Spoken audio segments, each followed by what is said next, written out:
Wanting to be rich was always part of a larger story about possibility for me. I wanted something bigger, a bigger life, a bigger vision, and yes, a bigger income. Along with that itchy sense that there was more available out there. I used to also have a strong sense of having settled. Even after I finished medical school and I was making good money at a good job, I didn't really believe I could live my life the way I wanted to. On my own terms, without sacrifice or waiting until I retired to start enjoying myself. In the spring of 2018, I was living in Philadelphia and working as a dermatologist in a private practice.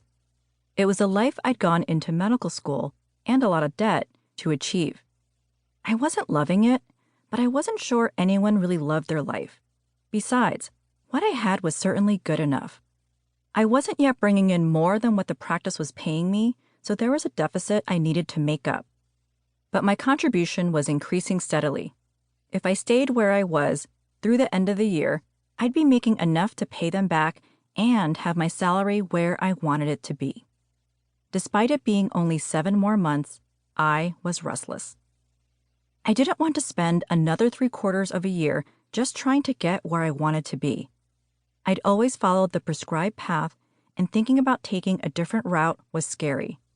But I started to wonder, what if I don't have to stay here to pay them back? What if I could pay them back some other way? It wasn't an entirely comfortable question. The funny thing about uncomfortable questions, though, is that they're powerful, even if you don't have answers for them. It was as if the question I'd started asking myself went out into the universe and started asking around on my behalf. And on some level, it also felt like it went to work trying to find an answer for me. Or maybe I just started paying a different kind of attention. Either way, I was browsing a locums tenens directory, a listing of short-term medical assignments, and stumbled across a summer post in Seattle working 2 weeks on, 2 weeks off for 3 months of the city's best weather. Suddenly, there was a way to do something different and still pay off my debts. I jumped. I moved to Seattle, worked the job for 3 months, and went from there to a similar position in Hawaii. Living December to February in Hawaii is so much better than it is in Philly that it broke down internal limits I didn't know I had. I'd stepped off the approved-of path and ended up on Lanikai Beach. That gave me the audacity to start verbalizing more of what I wanted my life to be. I wanted it to be bigger.